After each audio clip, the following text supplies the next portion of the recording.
ఈరోజు మనం సైకాలజీకి సంబంధించినటువంటి అతి ముఖ్యమైన బిట్లు ఇదివరకు ఎగ్జామ్స్లో వచ్చినవి. Very very important. ఒక 25 బిట్స్ ప్రాక్టీస్ చేద్దాం. ఇవి తప్పకుండా మీ ఎగ్జామ్కు ఉపయోగపడతాయి. సో ఫస్ట్ క్వశ్చన్ తీసుకుంటే, who is considered the father of educational psychology? విద్యా మనోవిజ్ఞాన శాస్త్ర పితామహుడు ఎవరు అంటారు ఇక్కడ. జీన్ పియాజే, Thorndike, Wilhelm Wundt, Sigmund Freud. So answer comment చేయండి.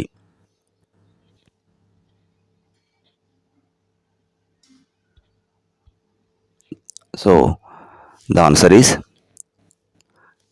B, Thorndike.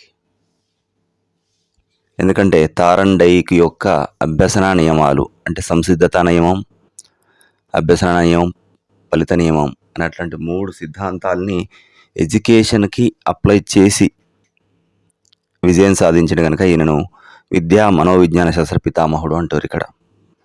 నెక్స్ట్ క్వశ్చన్ తీసుకున్నట్టయితే, which of the following indicates a child's physical growth అంటుంది. ఇక్కడ క్రింది వాటిలో శిశువు యొక్క శారీరక పెరుగుదలను సూచించేది అది అంటుండు ఇక్కడ. శారీరక పెరుగుదల, physical growth.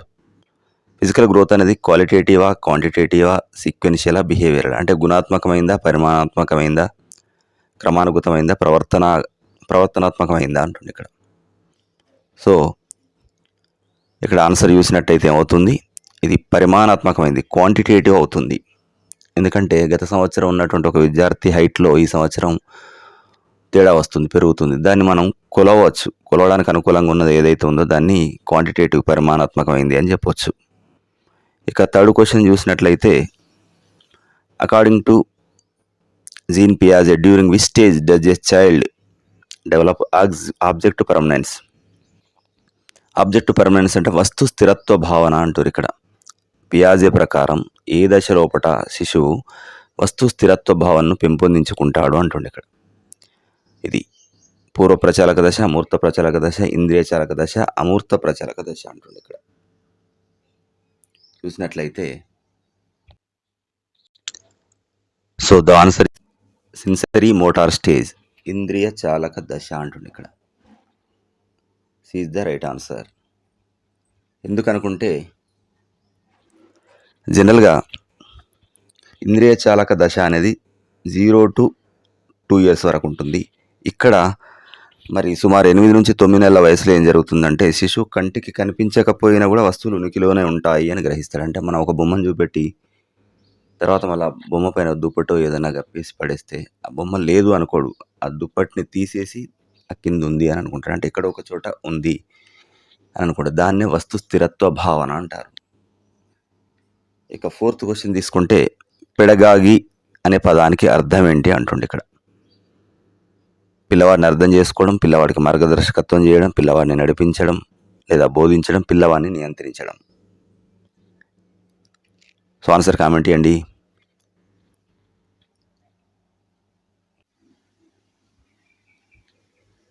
So the answer is పిల్లవాడిని నడిపించడం లేదా బోధించడం, to lead are educate the child. ఇది రైట్ ఆన్సర్.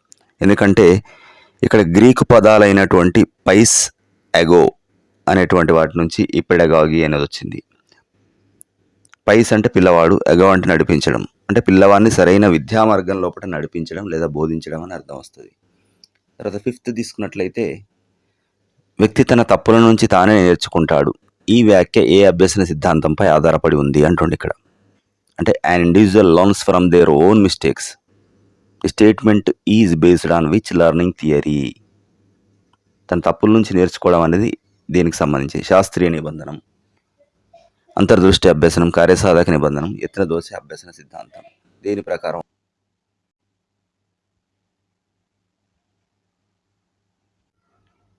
సో ఇక్కడ ద ఆన్సర్ ఈస్ థార్న్డైక్ యొక్క యత్న దోష అభ్యసన సిద్ధాంతం, ట్రయల్ అండ్ ఎర్రర్ లర్నింగ్ అని ఆన్సర్ అవుతుంది. ఎందుకంటే చిన్నప్పుడు సైకిల్ నేర్చుకునేటప్పుడు కూడా పిల్లలు పదే పదే స్లిప్ అయి పడిపోతుంటారు.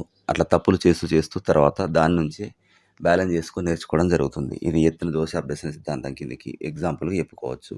తర్వాత సిక్స్త్ తీసుకుంటే, who proposed the hierarchical theory of human needs? Motivation అంటుండే ఇక్కడ. ప్రేరణకు సంబంధించి మానవ అవసరాల అనుక్రమణిక సిద్ధాంతం ప్రతిపాదించింది ఎవరు అంటుండే ఇక్కడ. ఇక్కడ Clark Hull, Abraham Maslow, Skinner, Pavlov. Answer comment చేయండి.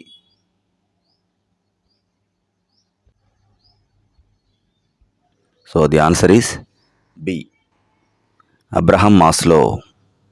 అబ్రహాం మాస్లో మానవ ప్రేరణను ఒక 5 రకాలైనటువంటి అవసరాలకు అనుగుణంగా వివరించడం జరిగింది.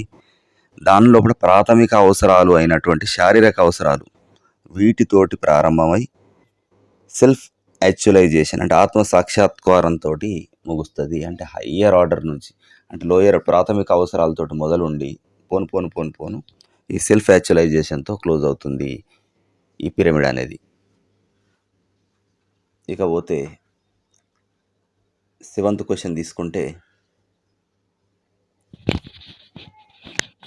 The concept of zone of proximal development ZPD was given by. ZPD అంటే ఇక్కడ సమీప వికాస మండలం అనే భావాన్ని అందించింది ఎవరు అంటాడు. Jerome Bruner, Lev Vygotsky, Lawrence Kohlberg, Erik Erikson. Answer comment చేయండి. సో ఇక్కడ ఆన్సర్ ఏంటంటే వైగాట్స్కీ ఈ జెడ్పీడి అనే భావాన్ని అందించడం జరిగింది. వైగాట్స్కీ జెడ్పీడి అనే భావాన్ని అందించింది. మరి జెడ్పీడి అంటే ఏంది? ఇక్కడ ఒక విద్యార్థి ఎవ్వరి సహాయం లేకుండా స్వయంగా చేయగలిగేటువంటి పనికి మరి ఒక నిపుణుడి సహాయంతో చేయగలిగే పనికి మధ్య డిఫరెన్స్ ఏదైతే ఉంటుందో దాన్ని జెడ్పీడి సమీప వికాస మండలం అంటారు. క్వశ్చన్ నెంబర్ 8 తీసుకుంటే, క్రింది వాటిలో వికాసానికి సంబంధించిన పరిమాణాత్మక అంశం ఏది అంటుంది ఇక్కడ. Which of the following is a quantitative aspect of development.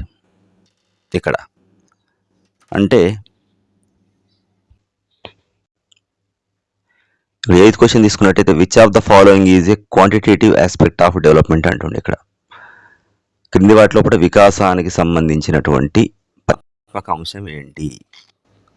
మానసిక పరిపక్వత, ఎత్తు మరియు బరువు పెరగడం, నైతిక ప్రవర్తనలో మెరుగుదల లేదా భాషా గ్రహణ శక్తి. ఆన్సర్ కామెంట్ చేయండి. సో ఇక్కడ ఆన్సర్ ఎత్తు మరియు బరువు పెరగడం, increase in height and weight. B is the right answer. ఎందుకంటే ఎత్తు మరియు బరువు పెరగడం అనేది మనకు బయటకు కనిపించేది, ఇది కొలిసే విధంగా ఉంటుంది, కొలవదగింది కాబట్టి ఇది మరి క్వాంటిటేటివ్. ఇకపోతే నైతిక ప్రవర్తనలో మెరుగుదల, ఇక మిగతా వాటి అన్ని ఏవైతే ఉన్నాయో అవి గుణాత్మకమైనవి.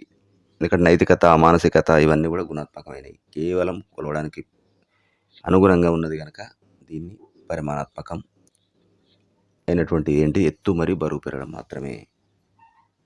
ఇకపోతే 9th క్వశ్చన్ తీసుకుంటే,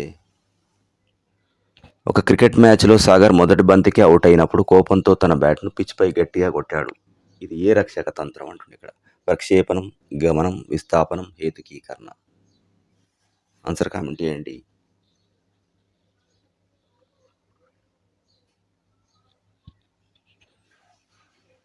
so the answer is displacement, విస్థాపనం, సి అవుతుంది. ఇక్కడ తన కోపాన్ని లేదా అసహనాన్ని జనరల్గా ఏదైతే కారణం అవుతుందో అంటే అసలు కారణం మీద చూపెట్టలేకుండా ఏమీ చేయలేని ఒక నిర్జీవ వస్తుపైనో లేకపోతే ఎవరైతే మనకంటే తక్కువ స్థానంలో ఉండి ఓర్చుకోగలుగుతారో వాళ్ళ మీద చూపెట్టడాన్ని ఏమంటారు అంటే విస్థాపనం అంటారు.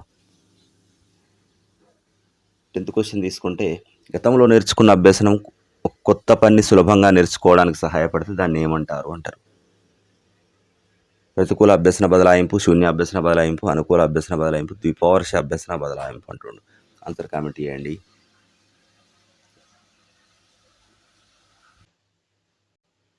సో ఇక్కడ ఆన్సుకుంటే ఇది అనుకూల అభ్యసన బదలాయింపు, positive transfer of learning. C is the right answer అవుతుంది.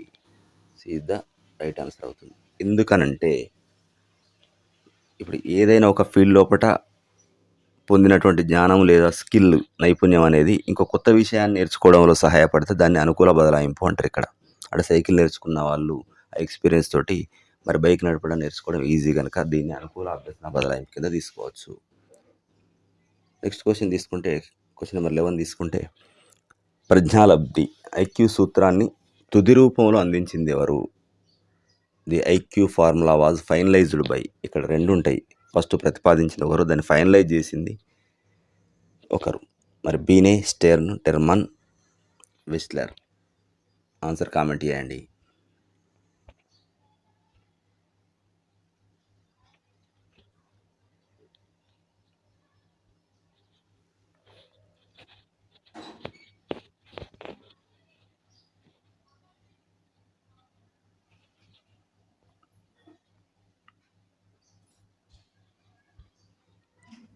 మరి final answer is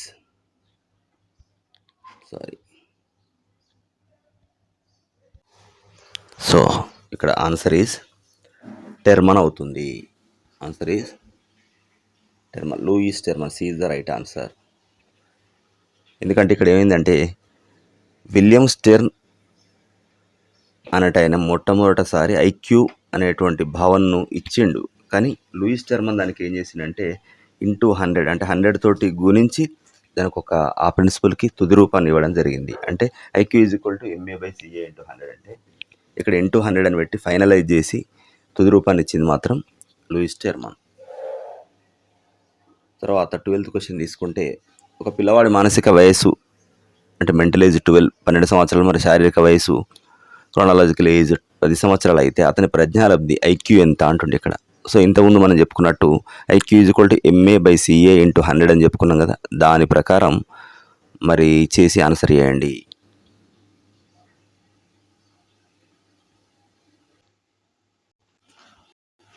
so the answer is B 120.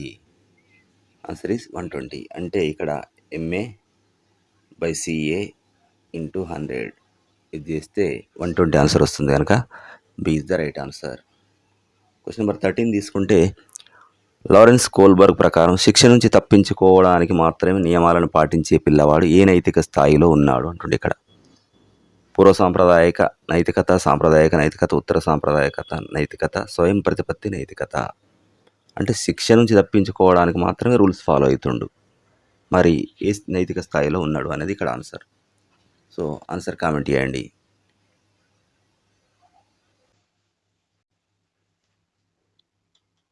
So the answer is a పూర్వ సాంప్రదాయక నైతికత.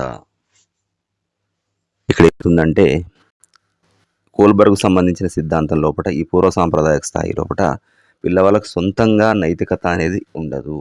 కేవలం ఎదుటి వాళ్ళు ఇచ్చేటువంటి పేరెంట్స్ ఇచ్చేటువంటి శిక్షల నుంచి తప్పించుకోవడం, లేకపోతే వాళ్ళు ఇచ్చే బహుమతుల కోసం మాత్రమే పెద్దల మాట వినడం జరుగుతుంది. సెల్ఫ్ డిసిప్లిన్ అనేది ఉండదు. క్వశ్చన్ నెంబర్ 14 తీసుకుంటే, ప్రజ్ఞకు సంబంధించిన ద్వికారక సిద్ధాంతాన్ని ప్రతిపాదించింది ఎవరు?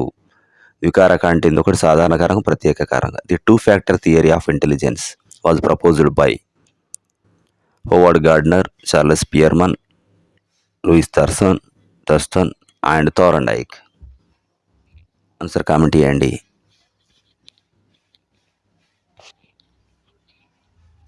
ఇక్కడ the answer is Charles Spearman. ఈయన ద్వికారక సిద్ధాంతాన్ని ప్రతిపాదించడం జరిగింది. ఇక్కడ ఏముంటాయి, ప్రజ్ఞ ఐక్యూ లోపల 2 కారకాలు ఉంటాయి. ఒకటేమో సాధారణ కారకం జీ ఫ్యాక్టర్ అంటారు, ఇది పుట్టుకతోటి వస్తుంది. ఒక ప్రత్యేక కారకం ఎస్ కారకం అంటారు, ఇది మన పరిస్థితులకు అనుగుణంగా మనం నేర్చుకున్నటువంటిది. క్వశ్చన్ నెంబర్ 15 తీసుకుంటే, యత్నదోష అభ్యసన సిద్ధాంతాన్ని నిరూపించడానికి థార్ండైక్ ఏ జంతువుపై ప్రయోగం చేశాడు అంటుండే ఇక్కడ. థార్ండైక్ ఏ జంతువుపై? కుక్క, ఎలుక, పిల్లి, చింపాంజీ. ఇది ఈజీ క్వశ్చన్ గానే ఉంది. ఆన్సర్ కామెంట్ చేయండి. So the answer is C, పిల్లి.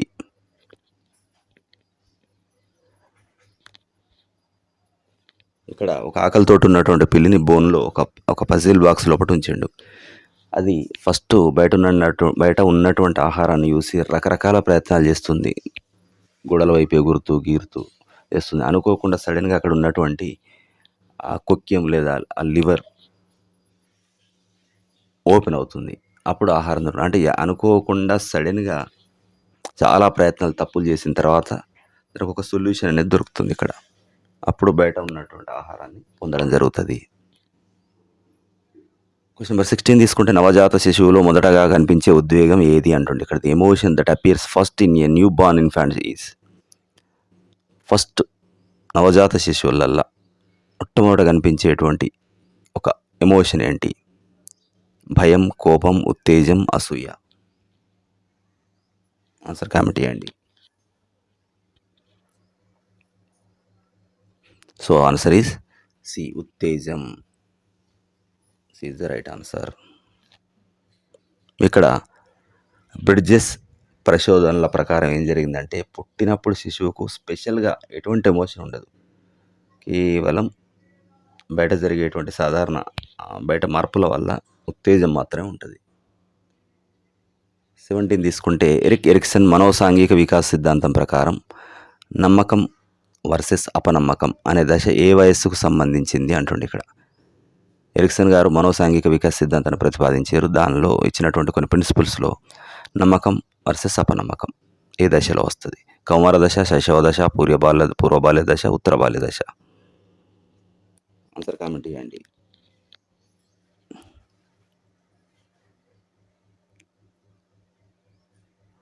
సో ది ఆన్సర్ ఈజ్ మొదటి దశ. ఇక్కడ మనోసాంఘిక వికాసం లోపట మొదటి దశ, దాని లోపట నమ్మకం వర్సెస్ అపనమ్మకం అనేది వస్తుంది. ఏది? శైశవ దశ is the right answer. B is the right answer, infancy stage. ఇక్కడ ఏం జరుగుతుందంటే, శైశవ దశ 0 నుంచి 1 సంవత్సరం వరకు ఉన్నదనుకుంటే జనరల్గా తల్లిదండ్రులు ప్రేమగా చూసుకుంటే నమ్మకం ఏర్పడుతుంది, నిర్లక్ష్యం చేస్తే అపనమ్మకం ఏర్పడుతుంది. ఇక్కడ క్వశ్చన్ నెంబర్ 19 తీసుకుంటే, నోమ్ చామ్స్కీ ప్రకారం ప్రతి మానవుల్లోనూ భాషను గ్రహించడానికి సహజంగా ఉండే సామర్థ్యం ఏది అంటుండే. ఇక్కడ నోమ్ చామ్స్కీ భాషా వికాసానికి సంబంధించినటువంటి ప్రయోగాలు చేసిండు. సో ఇక్కడ ఆన్సర్ చూసినట్లయితే చూడండి, భాషా అనుసంధాన పరికరం, ఎల్ఏడి అంటే భాషా గ్రహణ పరికరం, సార్వత్రిక అభ్యసన వ్యవస్థ, జ్ఞానాత్మక వ్యాకరణ యంత్రం అంటుండే. ఇక్కడ ఆన్సర్ కామెంట్ చేయండి.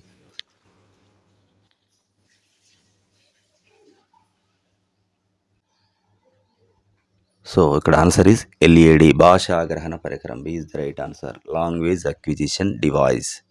Language acquisition device right answer అవుతుంది. ఇక్కడ ఏమంటాడంటే నోమ్ చామ్స్కీ పిల్లల పుట్టుకతోనే మెదడు లోపల ఎల్ఏడి అనే ఒక సహజ సామర్థ్యం అనేది కలిగి ఉంటారు. ఇది వారు ఏ భాషనైనా కూడా ఈజీగా నేర్చుకోవడానికి సహాయపడుతుంది అని చెప్పడం జరిగింది. క్వశ్చన్ నెంబర్ 20 తీసుకుంటే, ఒక ఉపాధ్యాయుడు పిల్లలతో కలిసి ఆడుకుంటూ వారి ప్రవర్తనను రహస్యంగా గమనిస్తే ఇక్కడ ఉపయోగించినటువంటి పరిశీలన పద్ధతి ఏది? అంటే పరిశీలన పద్ధతి లోపల ఇది ఒక పద్ధతి. అది మరి నియంత్రిత పరిశీలన, సహభాగి కాని పరిశీలన, సహభాగి పరిశీలన, అంత పరీక్షణ అంటుండే. ఇక్కడ ఆన్సర్ కామెంట్ చేయండి.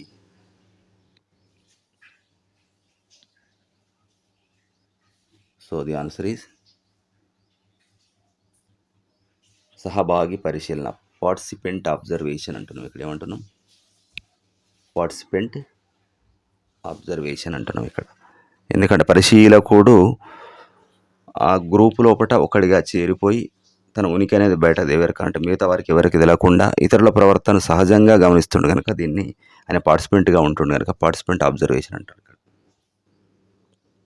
21 తీసుకుంటే, ఒక విద్యార్థికి గణితం మరియు సైన్స్ రెండింటిపైన సమాన ఆసక్తి ఉంది, కానీ ఉన్నత విద్యాభ్యాసం కోసం ఒక గ్రూపును మాత్రం ఎంచుకోవాలి. మరి అక్కడ ఎదుర్కొనే సంఘర్షణ ఎటువంటిది? ఆయనకు గణితం ఇష్టం, సైన్స్ ఇష్టం, రెండు ఈక్వల్గా ఉంది. మరి ఏం చేయాలి? ఉపగమ సంఘర్షణ, పరిహార, ఉపగమ పరిహార, ఉద్దీపన, ఉపగమ పరిహార. సార్ కామెంట్ చేయండి.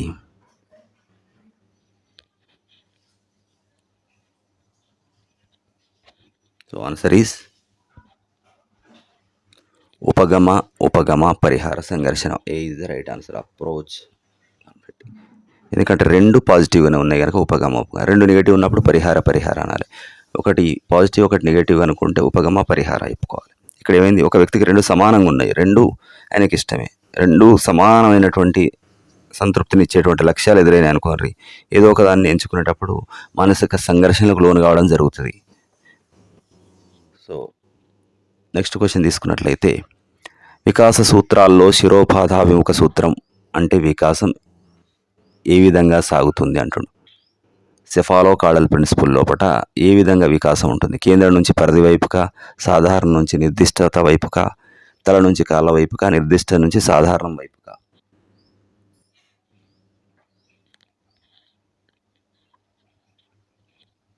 So the answer is C, head to toe, తల నుంచి కాళ్ళ వైపుకు. C is the right answer.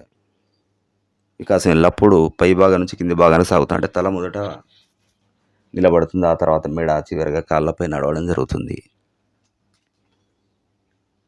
23 తీసుకుంటే మానవ ప్రవర్తనను అధ్యయనం చేయడానికి అత్యంత నిష్పాక్షికమైన మరియు శాస్త్రీయమైన పద్ధతిగా ఏది పరిగణించబడుతుంది? Most objective and scientific for studying human behaviour, which method is considered? అంత పరీక్షణ పద్ధతి, వ్యక్తి అధ్యయన పద్ధతి, ప్రయోగాత్మక పద్ధతి, ముఖాముఖి పద్ధతి.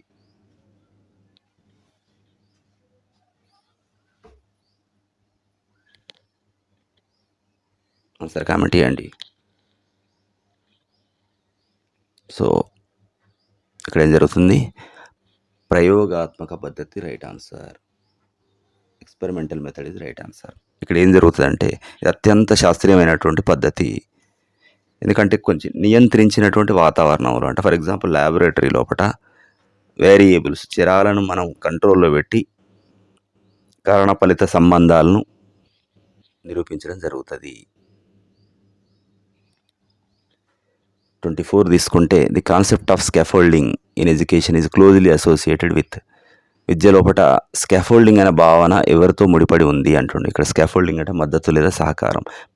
దీని పియాజే, Vygotsky, Skinner, Albert Bandura. Answer comment చేయండి.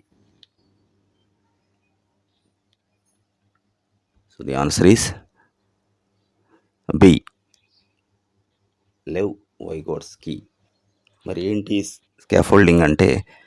పిల్లవాడు ఒక కొత్త విషయాన్ని నేర్చుకున్నప్పుడు ఉపాధ్యాయుడు లేకపోతే వాళ్ళ తల్లిదండ్రులు ఇచ్చేటువంటి టెంపరరీ సహాయం, అంటే తాత్కాలిక సహాయాన్ని స్కాఫోల్డింగ్ అంటారు. ఇక్కడ క్వశ్చన్ నెంబర్ 25 తీసుకుంటే social learning theory, observation and imitation was put forward by. సాంఘిక అభ్యసన సిద్ధాంతం అంటే ఇక్కడ పరిశీలన, అనుకరణ మీద ఆధారపడి ఉంటుంది. దీన్ని ప్రతిపాదించింది ఎవరు? Albert Bandura, Carl Roger, Sigmund Freud, Jean పియాజే. Answer is A, Albert Bandura. Albert Bandura ప్రకారం ఏం జరుగుతుందంటే సమాజం లోపల వ్యక్తులు తన చుట్టూ ఉన్నటువంటి ఇతర వ్యక్తుల ప్రవర్తనని అబ్జర్వ్ చేసి వాళ్ళను ఇమిటేట్ చేయడం, అనుకరించడం ద్వారా కొత్త కొత్త విషయాలు నేర్చుకోవడం జరుగుతుందని చెప్పడం జరిగింది. సో ఈ 25 క్వశ్చన్స్ ఖచ్చితంగా మీకు ఉపయోగపడతాయి. మీ మిత్రులకు కూడా షేర్ చేయండి.